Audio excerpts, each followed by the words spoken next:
Speaker, sir, thank you for allowing me to speak on the President's address. It's an honor for me to be able to speak at this house today.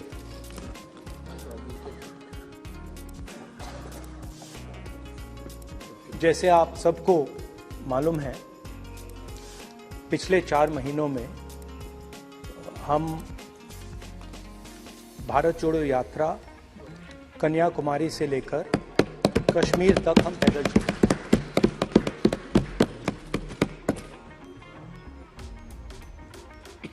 तीन 3,600 kilometre तकरीबन। और इस यात्रा पे बहुत कुछ सीखने को मिला। बस बस बस बस कोई बात। इस यात्रा में बहुत कुछ सीखने को मिला और जो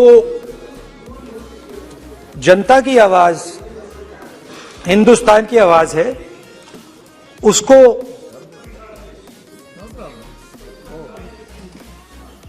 गहराई से सुनने का मौका मिला।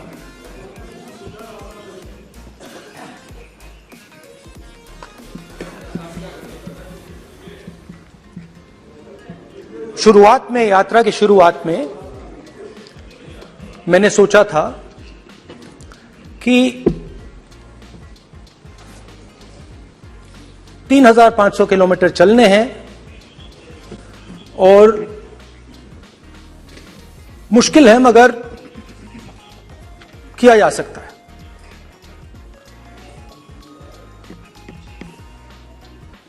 आप भी राजनेता हो, हम भी राजनेता हो हैं। हाँ, सेवक कह लीजिए। और नॉर्मली आजकल की राजनीति में जो हमारी पुराना ट्रेडिशन था पैदल चलने का, वो आजकल हम सब लोग, हम भी आप भी, उस ट्रेडिशन को शायद भूल गए या उसका हम पालन नहीं करते। मैं भी उसमें शामिल था, आप भी उसमें शामिल हैं। हम सब, कोई गाड़ी में जाता है, कोई हवाई जहाज में जाता है, कोई हेलीकॉप्टर में जाता है, मगर पैदल कम चलते हैं। ठीक है, ठीक है। और जब पैदल चला जाता है, हाँ पैदल जाएंगे, सब जगह पैदल जाएंगे, घबराइए मत। तो जब पैदल चला जाता है, मैं 1 किलोमीटर की बात नहीं कर रहा हूं, 10 की नहीं कर रहा हूं, 25 की नहीं कर रहा हूं, मैं 200-300-400 किलोमीटर की बात कर रहा हूं। जब 200-300-400 किलोमीटर चला जाता है तो शरीर पे दबाव पड़ता है, दर्द होता है, मुश्किल आती है। शुरुआत में चलते वक्त लोगों की आवाज सुन रहे थे हम, मगर हमारे दिल में यह भी था कि हम भी अपनी बात रखें। कोई हमारे पास आता था, कहता था कि मैं बेरोजगार हूं, और हमें लगता था कि नहीं, हमें कहना चाहिए कि तुम बेरोजगार क्यों हो, कारण क्या है। उसमें हम विपक्ष का रोल भी प्ले कर लेते थे, आपकी भी बुराई कर देते थे। नहीं, वो तो है, वो भी करेंगे, हम भी करेंगे।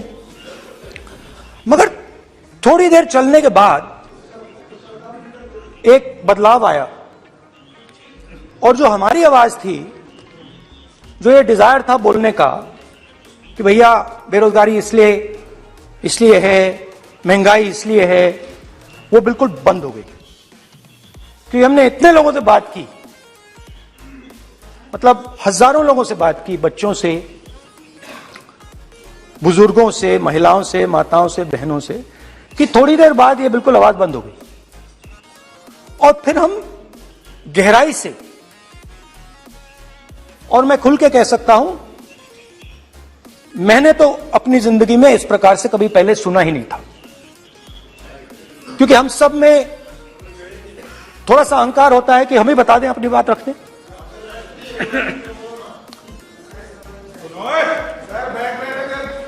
तो आस्ते आस्ते जब हम चले 500-600 किलोमीटर बाद, जनता की आवाज गहराई से सुनाई देने लगी, और एक प्रकार से यात्रा, इंडिविजुअल्स नहीं, यात्रा हमसे बोलने लगी। नहीं, गहरी बात है, समझ जाएगा। आप समझने की कोशिश करो, यात्रा हमसे बोलने लगी। 200 किलोमीटर आप चलने की कोशिश करिए, पता चल जाएगा। और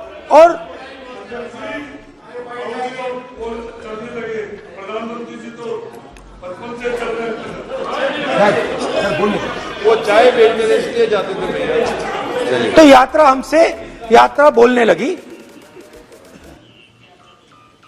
कोई आता था, कहता था, युवक आता था, कहता था मैं बेरोजगार हूं। हम सवाल पूछते थे, क्या पढ़ा आपने? इंजीनियरिंग की, अब क्या करते हो? कोई कहता था मैं बेरोजगार हूं, कोई कहता था मैं उबर चलाता हूं, कोई कहता था मैं मजदूरी करता हूं। किसान आए हजारों, प्रधानमंत्री बीमा योजना की बात की कि हम पैसा भरते हैं, तूफान आता है, आंधी आती है, पैसा गायब हो जाता है।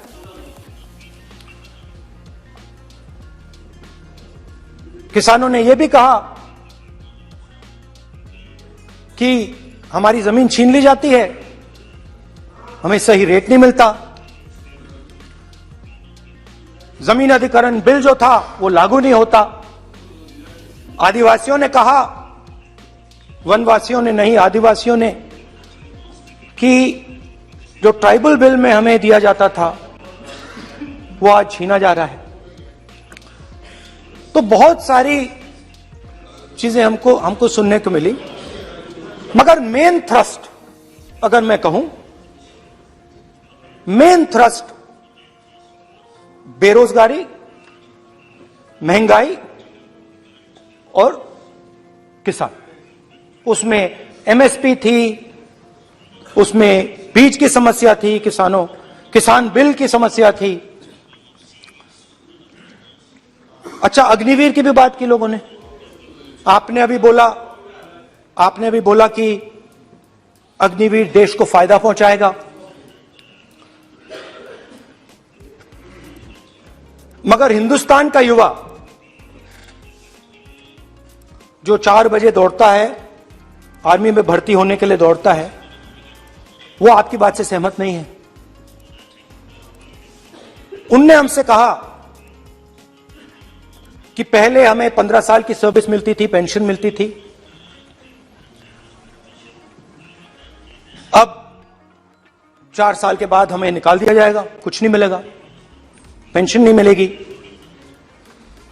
सीनियर ऑफिसर्स ने कहा कि हमें तो लगता है कि ये जो अग्निवीर योजना है ये आर्मी के अंदर से नहीं आई, ये कहीं और से आई है, ये आरएसएस से आई है, होम मिनिस्ट्री से आई है।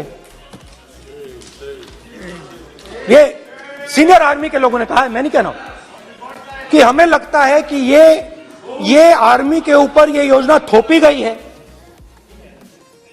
और ये आर्मी को कमजोर करेगी। आर्मी के जनरल्स ने हमें कहा, जो रिटायर्ड हैं, उन्होंने हमें कहा, राहुल जी, हजारों लोगों को हम हथियार की ट्रेनिंग दे रहे हैं और फिर थोड़ी देर बाद उनको समाज में डाल रहे हैं। बेरोजगारी है, समाज में हिंसा बढ़ेगी।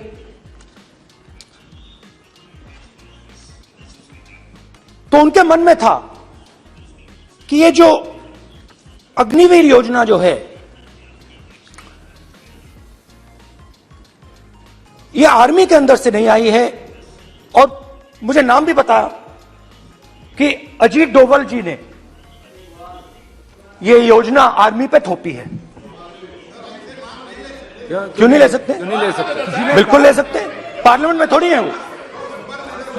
क्यों नहीं ले क्यों नहीं ले सकते? क्या बात कर रहे हैं? सवाल ये तर्क है, बाद में फिर अडानी के लिए भी यही बोलने वाले हैं, फिर ये तर्क है इनका। तो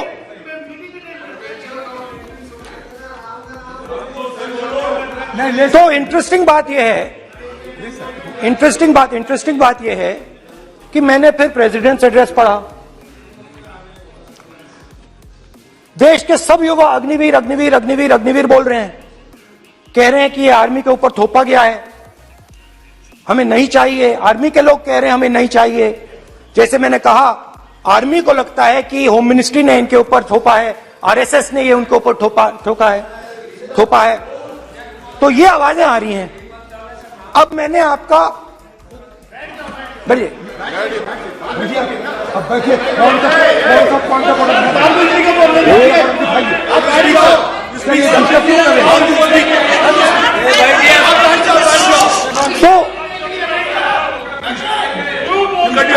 तो एक फर्क, ये थोड़ा पानी ले आओ ना, मैंने पानी। तो मुझे एक फर्क दिखा प्रेसिडेंट्स एड्रेस में बहुत सारी चीजें बोली गई।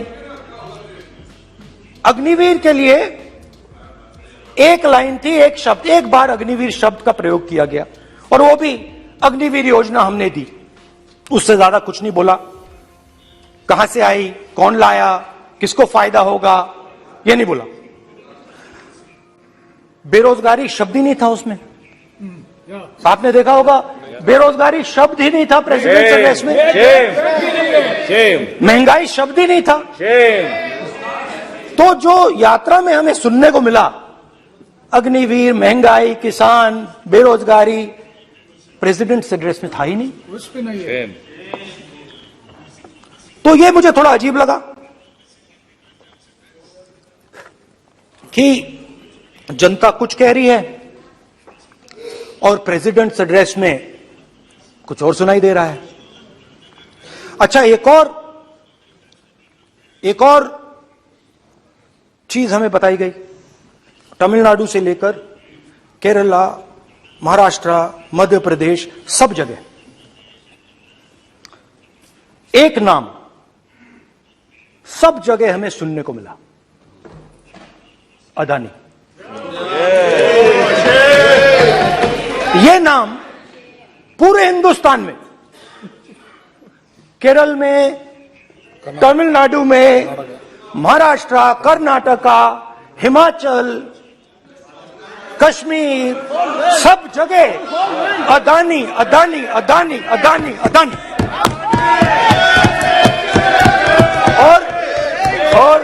और ये नाम नहीं, और इस नाम के बारे में जब लोग बोलते थे मुझसे, तो 2-3 सवाल पूछते थे। ये पूछते थे कि ये जो अदानी जी हैं, ये किसी भी बिजनेस में घुस जाता है, ये सफलता प्राप्त कर जाता है, ये कभी फेल नहीं होता। और युवाओं ने मुझसे यह सवाल पूछा कि भाई ये हो क्या रहा है, हम भी सीखना चाहते हैं। मोदी जी ने कहा स्टार्टअप करो, हम भी अदानी जी जैसे बनना चाहते हैं। तो भैया किसी भी बिजनेस में घुस जाओ और एकदम सक्सेस हो जाए। यह पहला सवाल था। दूसरा सवाल था कि ये अदानी जी हैं, ये किसी भी बिजनेस में घुस जाते हैं। पहले ये 1-2 बिजनेस करते थे, अब ये 8-10 सेक्टर्स में काम करते हैं। Airports, data centres, cement, solar energy, wind energy, aerospace and defence, consumer finance, renewables, media. तो उन्होंने मुझसे पूछा कि राहुल जी, हाँ वेट करो, वेट। बेटे हाँ, धन्यवाद। पोर्ट्स की बात भी थी, पोर्ट्स की बात भी थी। ये भी सवाल पूछा, ये भी पूछा कि भैया एक बात बताइए, राहुल जी बताइए हमें कि अदानी जी का जो नेटवर्थ है वो 3 साल के अंदर, नहीं सॉरी 2014 से लेकर 2022 तक ये $8 बिलियन से $140 बिलियन कैसे हो गया? कैसे हुआ? मोदी कैसे? मोदी है तो मुमकिन। ये 2014 में अगर आप दुनिया की, मुस्कुरा रहे हैं आप, बीजेपी में है ना आप, तो ये लिस्ट आती है, एक लिस्ट आती है दुनिया के सबसे अमीर लोगों की। इस पे ये 609 नंबर पे थे 14 में, 609 पीछे बिल्कुल। पता नहीं जादू हुआ, दूसरे नंबर पे पहुंच गए। मोदी है तो मुमकिन है।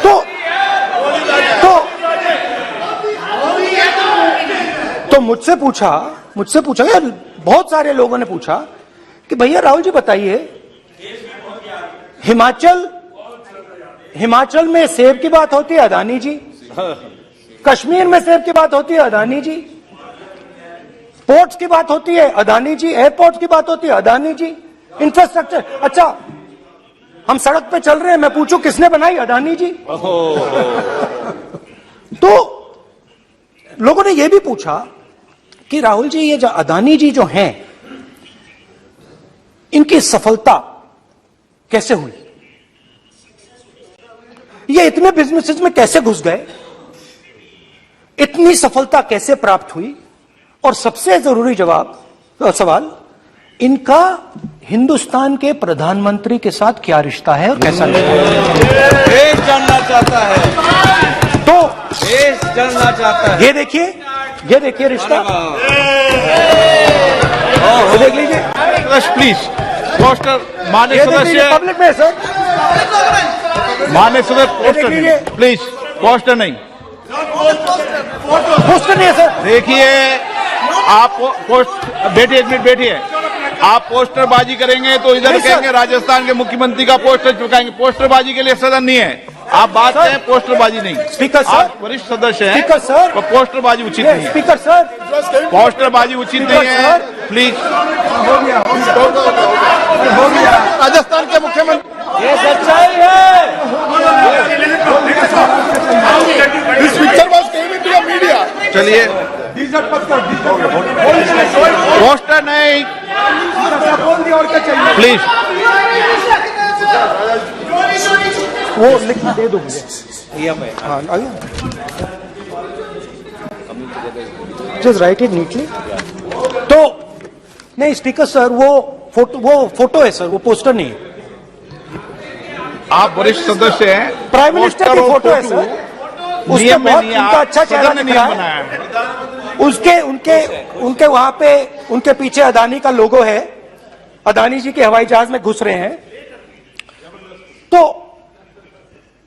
तो मैंने सोचा कि आज के प्रेसिडेंट्स एड्रेस में मैं थोड़ा जो नरेंद्र मोदी जी का और अदानी जी का रिश्ता है उसके बारे में आपको थोड़ा बता देता हूं। प्लीज प्लीज बताइए। तो वो आप बता देना।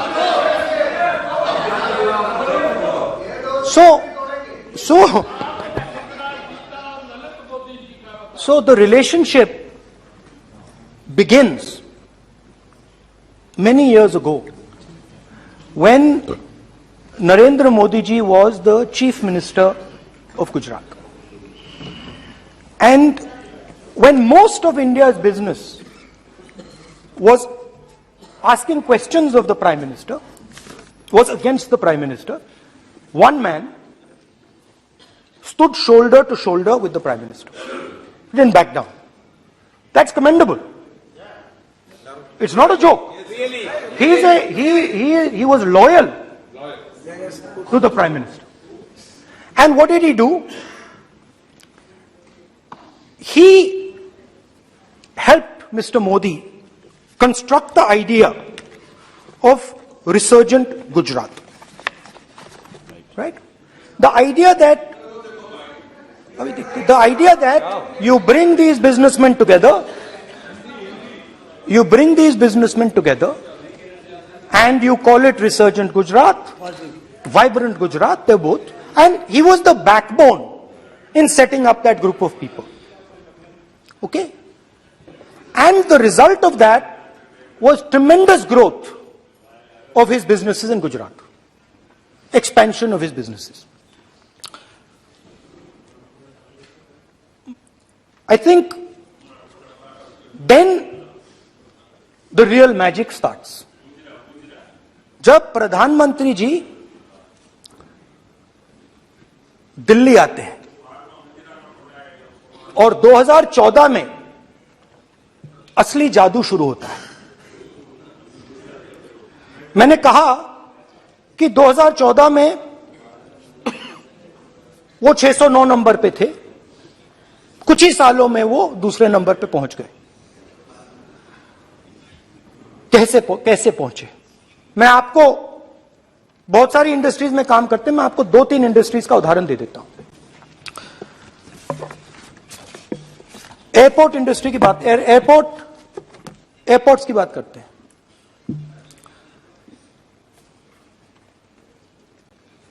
कुछ साल पहले सरकार ने हिंदुस्तान के एयरपोर्ट्स को डेवलप करने के लिए दिया।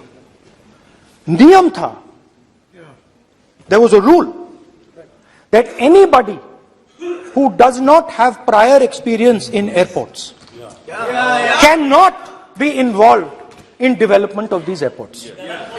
नहीं, गलत नहीं बोल रहा हूं। और CMR जो है वो कौन सा एयरपोर्ट डेवलप किया हुआ है? आप बैठ जाइए।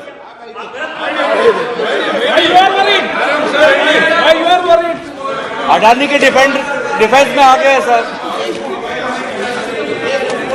देखिए, अरे माननीय सदस्य प्लीज मेरी बात सुनो। तो एक मिनट मेरी बात सुनो। ये एक मिनट बात सुनेंगे। ये संसद है, अपन किस दिशा पर चर्चा कर रहे हैं ये देश देख रहा है। हमें राष्ट्रपति अभिभाषण पर चर्चा करें तो उचित रहे, बाकी आपकी इच्छा है, स्वतंत्र अभिव्यक्ति है। मेरा मानना ये तो अपन एक विषय पर ओके, तो आपको तो रूल था, नियम था। हम पॉइंट ऑफ ऑर्डर किस पे है ये? सर कैसे एयरपोर्ट का प्राइवेटाइजेशन तो उनके समय हुआ, ऐसी कोई पार्टी थी जिसका अनुभव था? ये कौन सी बात कर रहे हैं? बोलिए। ओके प्लीज ओके, बोलने दे आपको नेता को, तो बोलने दे आपको नेता को। रूल था, प्लीज बोलने दे। रूल था कि अगर कोई एयरपोर्ट बिजनेस में नहीं था तो वो इन एयरपोर्ट्स को ले नहीं सकता था। इस रूल को हिंदुस्तान की सरकार ने बदला। किसी ने भी बनाया हो, रूल था। किसी ने भी बनाया हो, रूल था। रूल बनाया किसने बात नहीं है, रूल बदला किसने बात है। रूल बदला गया और किसके लिए? किसने किया है?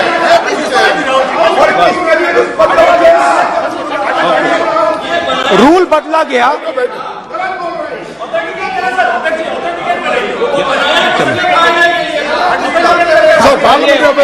चलता रहेगा क्या सर? आप रूल को बदला गया। सर बोलने दीजिए। करना चाहिए सर, ऑथेंटिकेट करना चाहिए। चलिए आप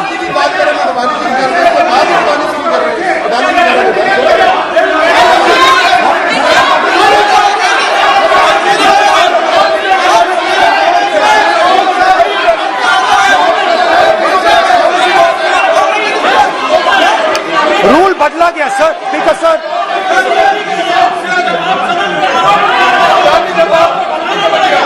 बैठे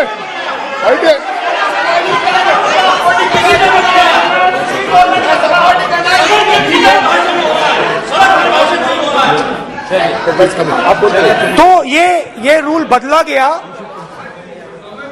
उस समय मीडिया में इसके बारे में चर्चा हुई थी। रूल बदला गया और अदानी जी को 6 एयरपोर्ट्स दिए गए। उसके बाद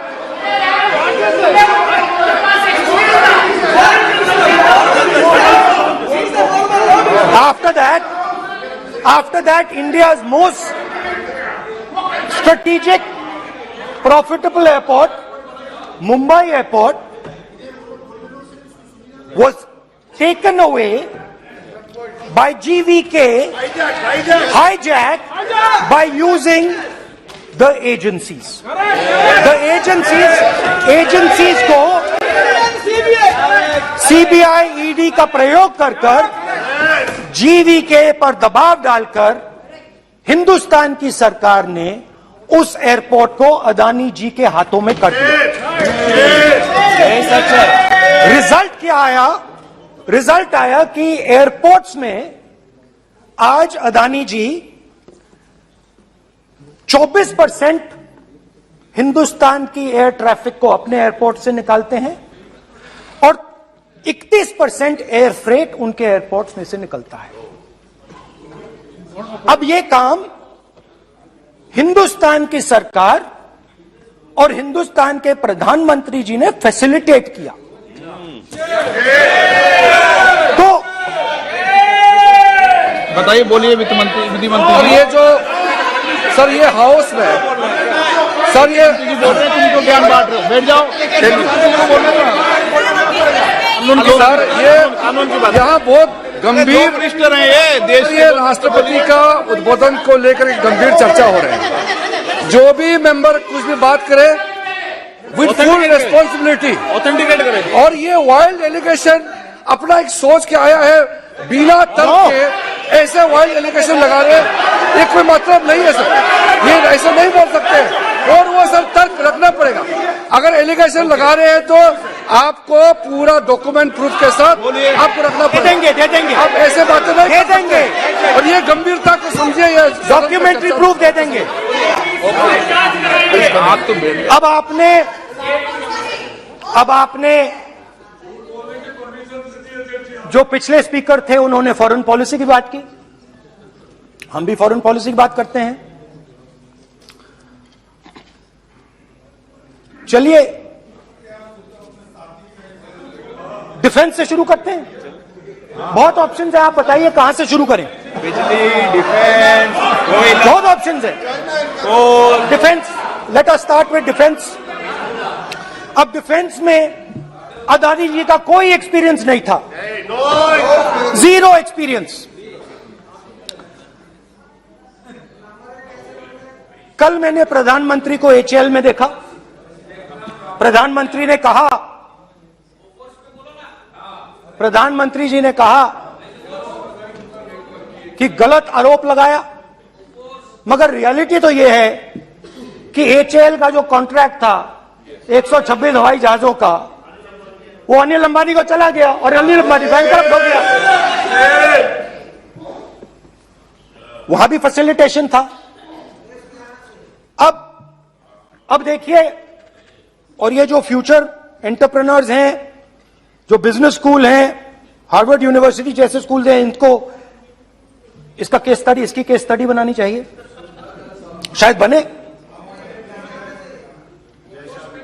how to use government power to build individual businesses, case study.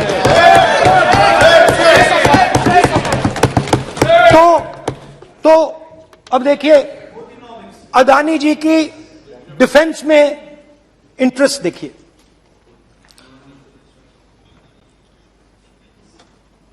Elbit company के साथ हिंदुस्तान में अदानी जी ड्रोन्स बनाते हैं। ड्रोन्स को हिंदुस्तान की एयरफोर्स, आर्मी, नेवी के लिए रिफिट करते हैं। अदानी जी ने यह काम कभी नहीं किया है पहले। HAL ये काम करती है। हिंदुस्तान में और भी कंपनीज हैं जो ये काम करती हैं, मगर प्रधानमंत्री जी इजराइल जाते हैं और उसके एकदम बाद अदानी जी को ये कॉन्ट्रैक्ट मिल जाता है। मगर एक नहीं मिलता। यह मत सोचिए कि सिर्फ एक कंपनी की बात हो रही है, ये इंडस्ट्रीज की बात होती है यहां पे। जैसे मैंने आपको दिखाया, एयरपोर्ट का पूरा सिस्टम उठा के ले गए, 30% मार्केट शेयर एयरपोर्ट में ले गए, वैसे ही डिफेंस में करा। तो 4 डिफेंस की इनके पास कंपनीज हैं, यह काम इन्होंने कभी नहीं किया।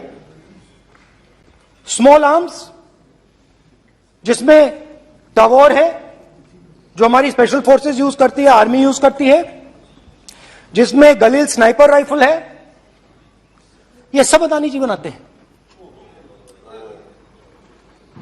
सीधा स्ट्रेट इजराइल में प्राइम मिनिस्टर जाते हैं, प्राइम मिनिस्टर के साथ वहां पे मतलब बीच में पैदल चलते हैं और फिर जादू से पीछे से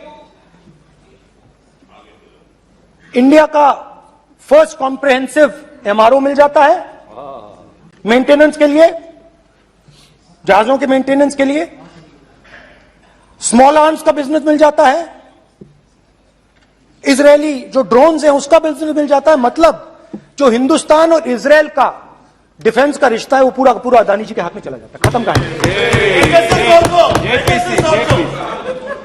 हाँ, उसमें पेगासस भी है, तो पता नहीं वहां से क्या मतलब पेगासस कैसे आया, क्या हुआ, किसने दिया।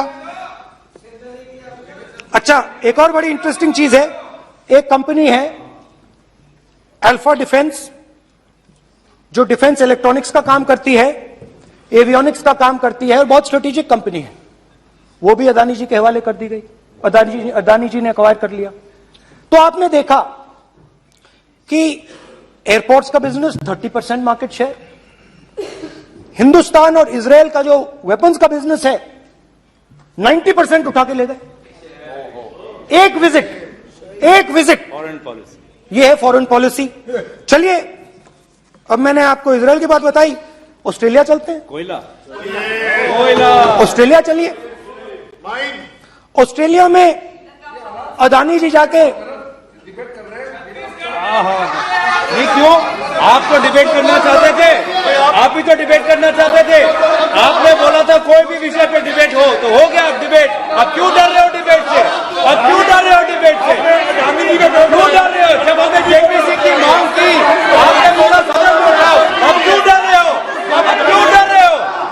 अब क्यों डर रहे हो? आप चर्चा से क्यों डर रहे हो? चर्चा से डर रहे हो आप?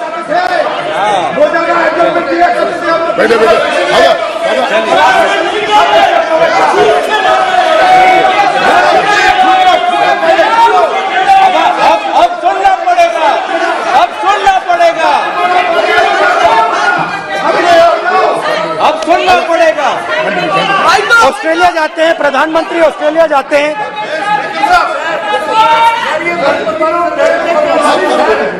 प्रधानमंत्री ऑस्ट्रेलिया जाते हैं, Is God yielding?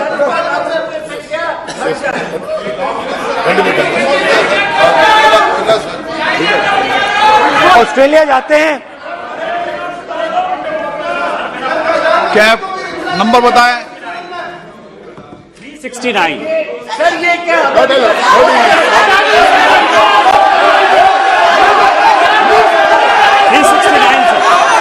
ये कहता है सर, एक पेपर और डॉक्यूमेंट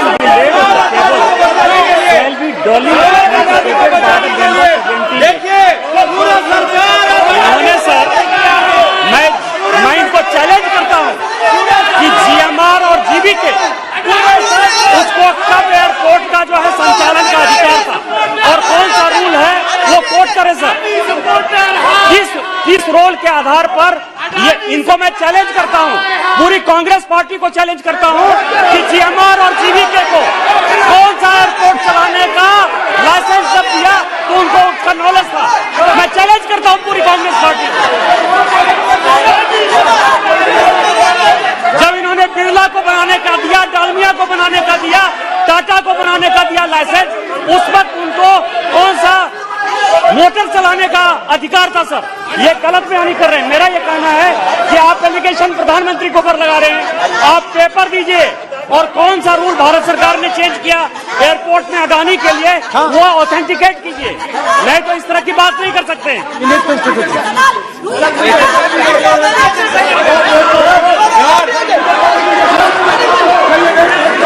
करना पड़ेगा, ऑथेंटिकेट करना पड़ेगा। राहुल गांधी जी, आपको ऑथेंटिकेट करना पड़ेगा। आप ऐसा नहीं बोल सकते हवा में, आप हवा में बोल रहे हो और प्रधानमंत्री जी पर आरोप लगा रहे हो। आपको ऑथेंटिकेट करना ही पड़ेगा। आप ऐसे ही बोल रहे हो कि जीएमआर का जीवीके का समय रूल, हाँ कहा था रूल, कोई रूल नहीं था। आपको यह तो ऑथेंटिकेट और ऑथेंटिकेट करके ही रखना पड़ेगा आपको। पहले रखिए और उसके बाद आगे बात करने देंगे, नहीं तो माफी मांगिए देश से। आप प्रधानमंत्री जी पर आरोप लगा रहे हैं, सर बोलने दीजिए। अनाप शनाप आरोप लगा रहे, बिना किसी डॉक्यूमेंट के आरोप लगा रहे प्रधानमंत्री जी पे।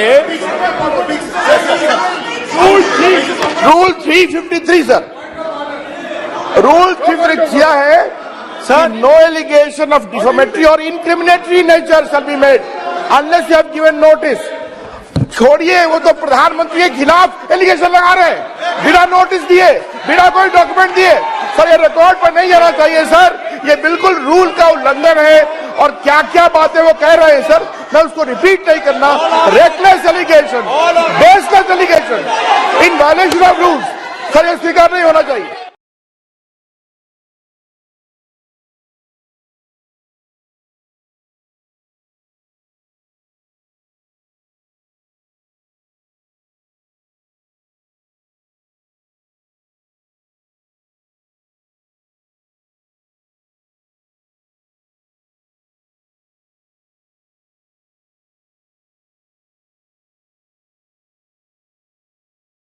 विषय पर सारी राष्ट्रपति की चर्चा लगाई, ये उचित है क्या? फिर आपको बोलना बोले नहीं स्पीकर, गलत तरीका है।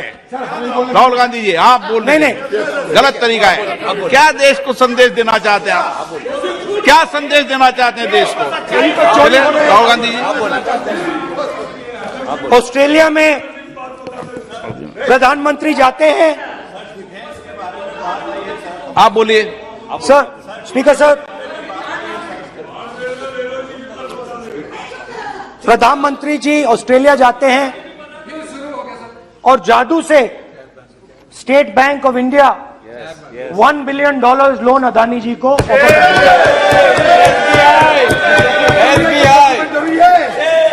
सर इसका भी डॉक्यूमेंट जरूरी है क्या, बताओ। मोदी जी आपका सरकार के पास है। Sadyr please. उसके बाद मैं उदाहरण दे रहा हूं, पूरी दुनिया में मोदी जी जाते हैं, घूमते हैं, तो मैं बता देता हूं क्या होता है वहां पे। बांग्लादेश में गए, हाँ काम पे ही जा रहे हैं, वही तो बोल रहा हूं, काम पे जा रहे हैं। बांग्लादेश जाते हैं, मोदी जी की पहली ट्रिप होती है बांग्लादेश में। वहां पे बांग्लादेश को इलेक्ट्रिसिटी बेचने का डिसीजन लिया जाता है। कुछ ही दिन बाद बांग्लादेश पावर डेवलपमेंट बोर्ड 25 साल का कॉन्ट्रैक्ट अदानी जी के साथ साइन कर देता है। 1500 मेगावाट इलेक्ट्रिसिटी का कॉन्ट्रैक्ट अदानी जी। दोस्ती चलिए वहां से श्रीलंका चलते हैं।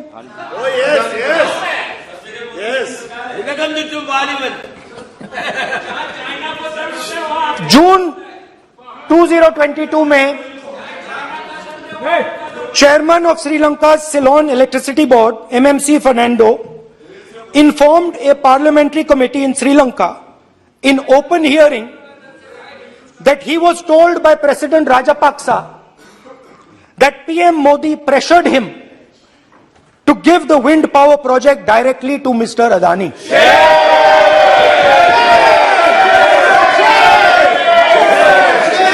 मतलब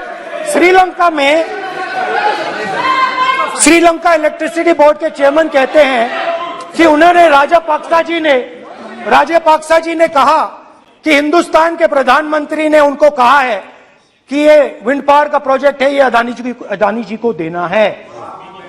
तो ये रही आपकी फॉरेन पॉलिसी। ये हिंदुस्तान की फॉरेन पॉलिसी नहीं है, ये अदानी जी की फॉरेन पॉलिसी है। उनके बिजनेसेस बनाने की फॉरेन पॉलिसी है। अब यात्रा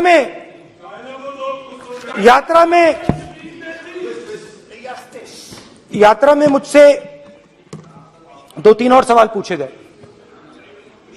यात्रा में लोगों ने मुझसे पूछा, राहुल जी ये जो LIC कंपनी है इसका पैसा अदानी जी की मदद करने के लिए क्यों डाला जा रहा है?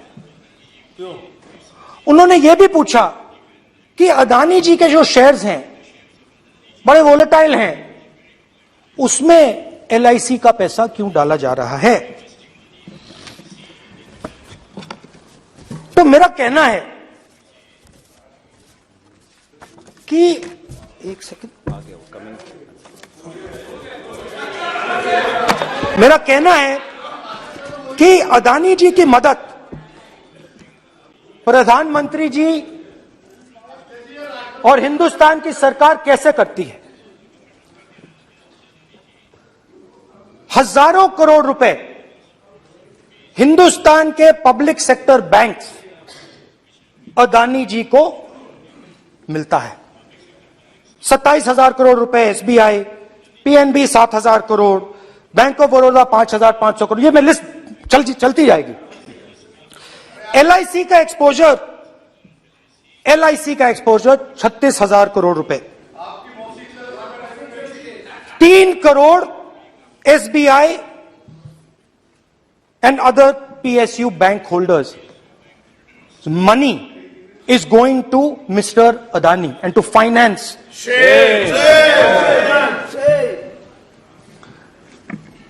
Now, of course, there is another question. तो मदद कैसे हो रही है? हिंदुस्तान के पब्लिक सेक्टर बैंक्स का पैसा, LIC का पैसा नरेंद्र मोदी जी, अदानी जी को दिया जा रहा है। अगर कोई सामने खड़ा हो जाता है, जैसे जीवी के लोग खड़े हुए, ED, CBI एजेंसीज आ जाती हैं, उनको परे कर देती हैं। तेलंगाना में भी एक पोर्ट का उदाहरण था, आंध्रा, सॉरी। मगर मेन सवाल और सबसे इंटरेस्टिंग सवाल दूसरा है। कुछ दिन पहले ये हिंडनबर्ग रिपोर्ट आई, उसमें लिखा था कि अदानी जी की हिंदुस्तान के बाहर शेल कंपनीज हैं। ये जो शेल कंपनीज हैं, सबसे पहला सवाल है, ये हैं किसकी? ये किसकी है मॉरिशस में जो शेल कंपनीज है? और ये जो हजारों करोड़ रुपया ये शेल कंपनीज हिंदुस्तान में भेज रही हैं, ये किसका पैसा है? और क्या ये काम अदानी जी फ्री में कर रहे हैं? अब मैं ये सवाल क्यों पूछ रहा हूं? क्योंकि अदानी जी स्ट्रेटेजिक बिजनेसेस में काम करते हैं। अदानी जी हिंदुस्तान के पोर्ट्स को डोमिनेट करते हैं। अदानी जी हिंदुस्तान के एयरपोर्ट्स को डोमिनेट करते हैं। और जैसे मैंने कहा, अदानी जी हिंदुस्तान की डिफेंस इंडस्ट्री में बहुत जरूरी रोल प्ले करते हैं। तो मेरा पहला एक छोटा सा सवाल है कि जो शेल कंपनीज हैं, इनके बारे में हिंदुस्तान की सरकार ने कोई सवाल नहीं उठाए? ये कौन लोग हैं? ये किनकी कंपनीज हैं? ये स्ट्रेटेजिक मामला है, पोर्ट्स का मामला है, एयरपोर्ट्स का मामला है, डिफेंस का मामला है। और जो कंपनी इन स्ट्रेटेजिक एरियाज में काम कर रही है, उनके बारे में आपको मालूम ही नहीं। ये नेशनल सिक्योरिटी का मुद्दा है, आपको मालूम ही नहीं कि ये शेल कंपनीज किसकी हैं, कितना पैसा आ रहा है, किसका पैसा आ रहा है। तो एक बहुत बड़ा सवाल है, ये पैसा किसका है? ये शेल कंपनीज किसकी हैं?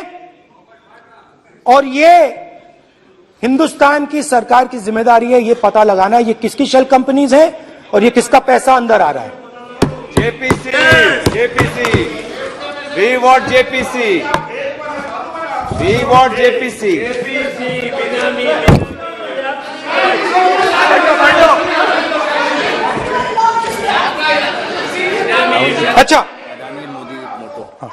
अच्छा, अब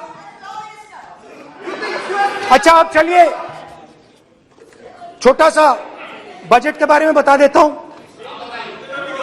2022 में अदानी जी अनाउंस करते हैं कि वो $50 बिलियन इन्वेस्ट करेंगे to build the world's largest green hydrogen ecosystem.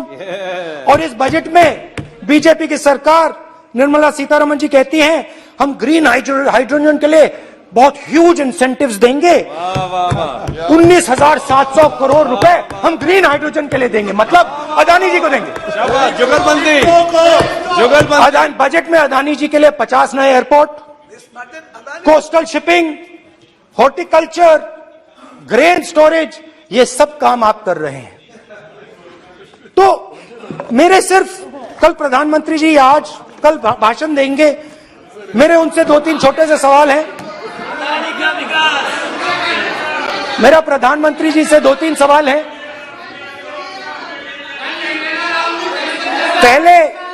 पहले अदानी जी के हवाई जहाज में मोदी जी जाते थे, अब मोदी जी के हवाई जहाज में अदानी जी जाते हैं। पहले लोकल मामला था, फिर नेशनल मामला हो गया, उसके बाद इंटरनेशनल मामला हो गया। अदानी जी के लिए बोरिस जॉनसन का बेटा काम करता है, आपको पता नहीं मालूम है या नहीं मालूम? भाई सॉरी, नहीं बेटा भी, भाई काम करता है।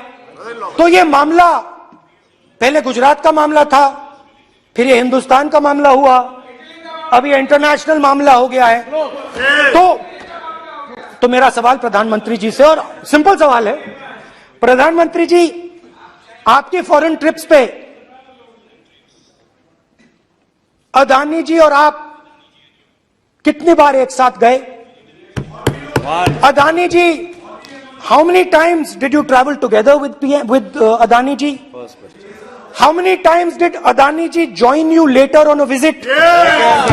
How many times did Adani ji travel to a country immediately after you did? Good question. And in how many of these countries after you visited did Adani ji get a contract? Good question. Also an important question, जरूरी सवाल। अदानी जी ने BJP को पिछले 20 साल में कितने पैसे दिए हैं?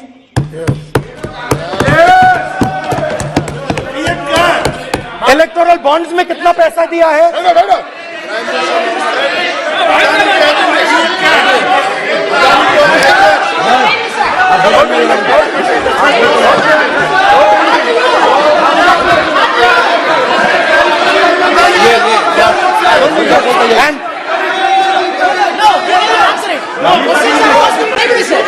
Question oppose to prime minister please.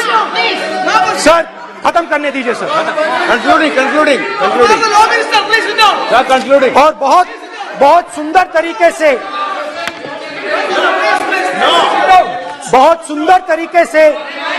वो चलिए क्या हो रहा है सर, मैं सिर्फ इतना कहना चाहता हूं, राहुल जी अभी आप सीनियर एमपी हो गए हैं, आप एक सीनियर एमपी हो चुके हैं। हम लोग एक्सपेक्ट करते हैं कि इस सदन का सदस्य होने के नाते जो भी बातें आप करेंगे गंभीरता से आप बात करेंगे।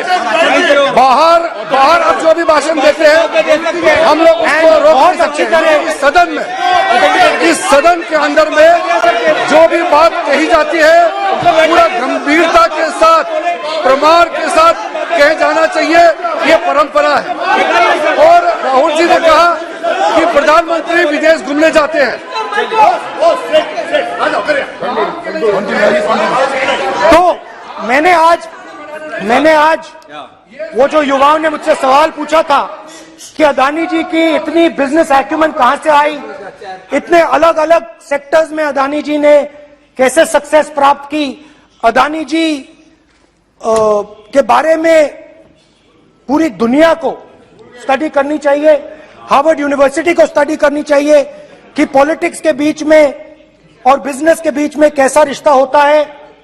India is a case study and prime minister Narendra Modi should be given a gold medal in this. Now बहुत अच्छी तरह बीजेपी के जो पिछले स्पीकर थे उन्होंने मेरे भाषण को इंकैप्सुलेट किया मेरे लिए बहुत अच्छी तरह। आपने जो मैं सोच रहा था आपने उससे और भी अच्छी तरीके से बोल दिया। Coming together is a beginning, Adani और keeping together is progress, working together is success. Adani ji and Narendra Modi ji, thank you.